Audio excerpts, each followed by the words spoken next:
अस्सलाम वालेकुम दोस्तों, आज मैं आपको बताऊंगा स्टेनोग्राफ़ी के बारे में कुछ बेसिक्स। तो स्टेनोग्राफ़ी के बारे में जैसे कि आप सब लोग जानते ही होंगे कि पाकिस्तान के तमाम डिपार्टमेंट्स में इसकी जॉब्स आती हैं और ये एक बेहतरीन लैंग्वेज है जो पूरी दुनिया में जानी जाती है स्टेनो के नाम से, स्टेनोग्राफ़ी के नाम से। ठीक है, इसको आप शॉर्ट हैंड भी बोलते हो। तो इस लैंग्वेज के कुछ असूल होते हैं, कुछ बेसिक्स कंसोनेंट्स होते हैं, वो आज हम आपको बताएंगे कि बेसिक कंसोनेंट्स कौन से होते हैं। जिस तरह आप कोई भी ज़बान ले लो, उसके ज़बान के जो से हैं अल्फ़ाबेट्स होते हैं, इसी तरह स्टेनोग्राफ़ी के भी बेसिक्स अल्फ़ाबेट्स होते हैं जिन्हें आप कंसोनेंट्स कहते हो, और ये साउंड पर डिपेंड करता है। मतलब कि ये सारे साउंड्स हैं। स्टेनोग्राफ़ी डिपेंड करती है साउंड साउंड के ऊपर। ठीक है, अभी मैं आपको थोड़ा सा बताता हूँ। ये सर्कल है। स्टेनोग्राफ़ी को बनाने वाला पिटमैन था, उसका नाम था पिटमैन। उसने बताया कि आपकी जो सी लैंग्वेजेस है ना इंग्लिश की, वो सारी की सारी इस सर्कल में बंद है। सारे साउंड्स इस सर्कल में बंद हैं। वो कैसे बंद हैं वो हम आपको बताते हैं। अब इस तरह ये देखें, ये 90 के एंगल पे लाइन लगी हुई है, ये एक्स एक्सिस पे है, ये 45 पे है। तो इसी सर्कल के अंदर जो सा ना वो सारी लैंग्वेज जो सी है वो बंद है। जैसे कि इसका पहला कंसोनेंट है, इसका साउंड है पी, इसको बोलते हैं पी। ठीक है, और इसको रिप्रेजेंट करेंगे हम लाइट लाइन से। ठीक है, अब जिस तरह ये सर्कल देखें आप, इसमें जो सा ये वाला लाइन है ना, ये पी को शो कर रहा है। ठीक है, मतलब कि अगर आप एक सर्कल लगाते हैं, इसमें अगर आप इस लाइन को खींचे तो ये पी है। इसी तरीके से पी के बाद दूसरे नंबर पे आता है बी। बी क्योंकि भारी आवाज़ है थोड़ी सी पी की निस्बत, इसको हम करेंगे थोड़ा सा डार्क। सेम डायरेक्शन में, मतलब कह लो कि अगर आपने पी को एक लाइन खींची है तो बी को डबल कर दो, नीचे ले जाओ, मतलब कि पी को डबल कर दो, गाढ़ा कर दो, तो ये बी बन गया। ठीक है, सेम दोनों के जो सा है राइटिंग लिखने में सेम आएगी, लेकिन एक थोड़ा लाइट है पी और बी। फ़र्क नज़र आ गया दोनों का, मतलब कि ये पी है और ये बी है। पी और बी में फ़र्क नज़र आ गया ना, मतलब एक लाइट है एक डार्क है। इसी तरीके से नेक्स्ट आ गया टी। टी कंसोनेंट जो सा है, इसको हम रिप्रेजेंट करते हैं स्ट्रेट लाइन 90 के एंगल पे। इस तरह ये सर्कल में देखें आप, ये टी है, मतलब कि इस लाइन को अगर आप रिप्रेजेंट करेंगे तो ये टी है 90 के एंगल पे। इसके बाद आ गया है डी। डी को डार्क कर देंगे। ठीक है, टी और डी में ये फ़र्क है, टी लाइट है डी डार्क है। ठीक है, टी लाइट है डी डार्क है। इसी तरीके से पी लाइट था, डी बी डार्क था। ये दोनों का एक पेयर है। ठीक है, इसी तरीके से टी और डी का भी एक पेयर है। ये दोनों देखने में एक जैसे ही हैं, लेकिन इनमें फ़र्क क्या है, एक लाइट है एक डार्क है। इसकी आपने प्रैक्टिस करते जाना है। अभी आ गया चे। इसको बोलते हैं चा। चा चे ची, चा की आवाज़ जो सी आती है ना, ये है। ठीक है, इसको कैसे रिप्रेजेंट करते हैं, इसको सर्कल में इस तरह से लेके आते हैं नीचे की तरफ, नीचे की तरफ डाउनवर्ड, ऊपर से नीचे की तरफ। पी को आपने इधर से लिखा था लेफ़्ट साइड से, चे को हम लिखेंगे राइट साइड से।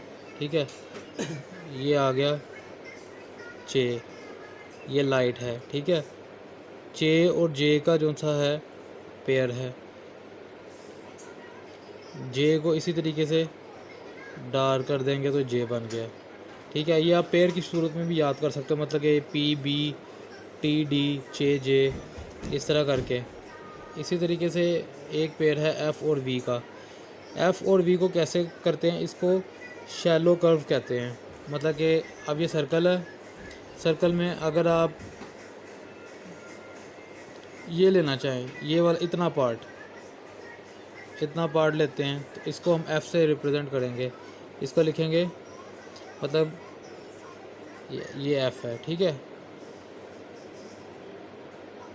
ऐसे करके, मतलब इस पार्ट को लेना आपने, सर्कल के इस पार्ट को लेना है, थोड़ा सा शैलो कर्व एफ, और वी को जो सा है डार्क कर देंगे। ये एफ को लाइट कर दिया, वी को डार्क कर दिया। इसी तरीके से अब नेक्स्ट आ जाता है इथ। इथ का जो प्रोनाउंस है इथ, था, इथ, इथ, था की आवाज़ जो सी आती है, थे, थी, था, इथ की आवाज़ आ रही है। इसको हम रिप्रेजेंट करते हैं इस सर्कल से, सर्कल के इस पार्ट से, ठीक है, हाफ सर्कल जो सा है। इसको अब हम रिप्रेजेंट करेंगे इथ को ऐसे, ठीक है। ये भी एक पेयर है, इथ के साथ दी का पेयर है, मतलब ये इथ का साउंड है, ये दा का साउंड है, मतलब डार्क है, ये भारी आवाज़ है। ये इथ का साउंड है, ये दा की आवाज़ है, इसको डार्क करेंगे। ये इथ, ये थी, ये इथ, ये दी, ठीक है। इसी तरीके से नेक्स्ट आ जाते हैं S and G. S and G का भी पेयर है।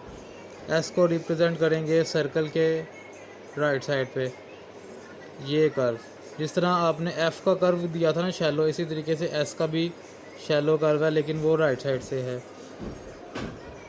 सॉरी राइट साइड, ये हाफ सर्कल आएगा एस का।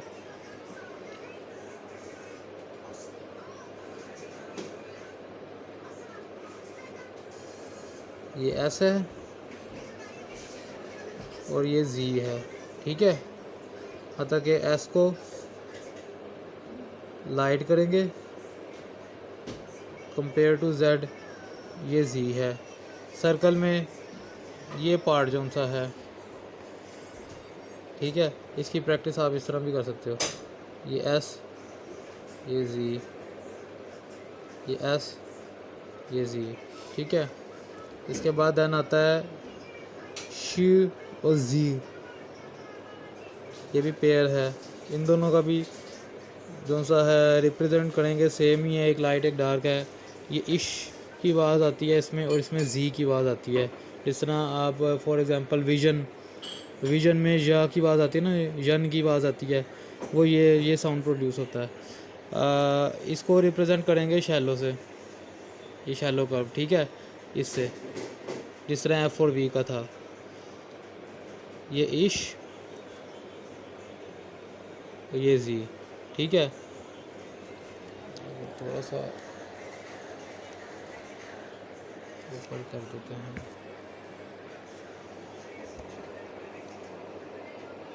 ये इश, ये जी, ठीक है। इसके बाद आता है एम। एम को रिप्रेजेंट करेंगे हम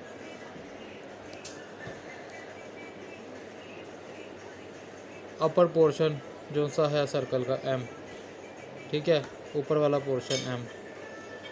एम को रिप्रेजेंट करेंगे इससे, एम सिंपल, मतलब कि ये सर्कल का ऊपर वाला पार्ट, ठीक है। इसके बाद आ जाता है एन। एन को हम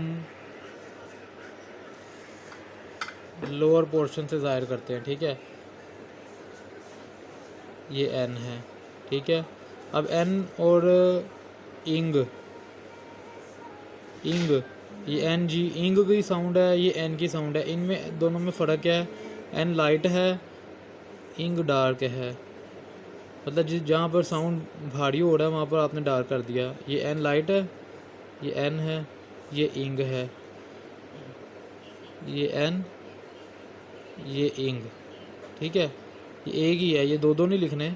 एन का मतलब एक दफ़ा ये है, इंग का मतलब ये है, ठीक है। इसी तरीके से अब नेक्स्ट आ गया एल। एल को कैसे रिप्रेजेंट करेंगे,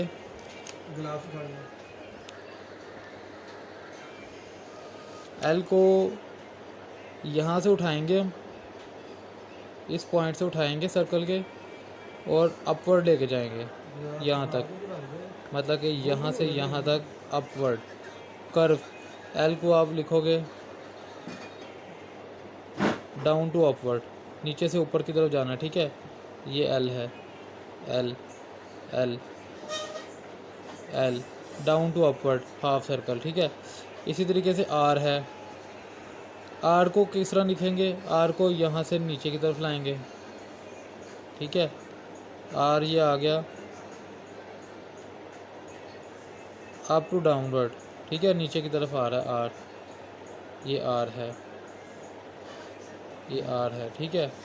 इसके बाद आ रहा है रे, रे का साउंड जो सा आ रहा है, इसको आप डाउन टू अपवर्ड लेके जाओगे, ठीक है। अभी आपको कन्फ्यूजन होगी कि चे भी ऐसे ही था, जैसे कि हमने ये लिखा था, ये देखें, ये चे था, ये जे था, और अभी आप यहाँ पर रे जो सा है ये भी ऐसा ही है। तो इन दोनों में फ़र्क ये है कि चे जो सा था अप टू डाउनवर्ड था, चे ऊपर से नीचे की तरफ लाना है, जबकि रे जो सा है वो नीचे से ऊपर की तरफ जा रहा है, ठीक है।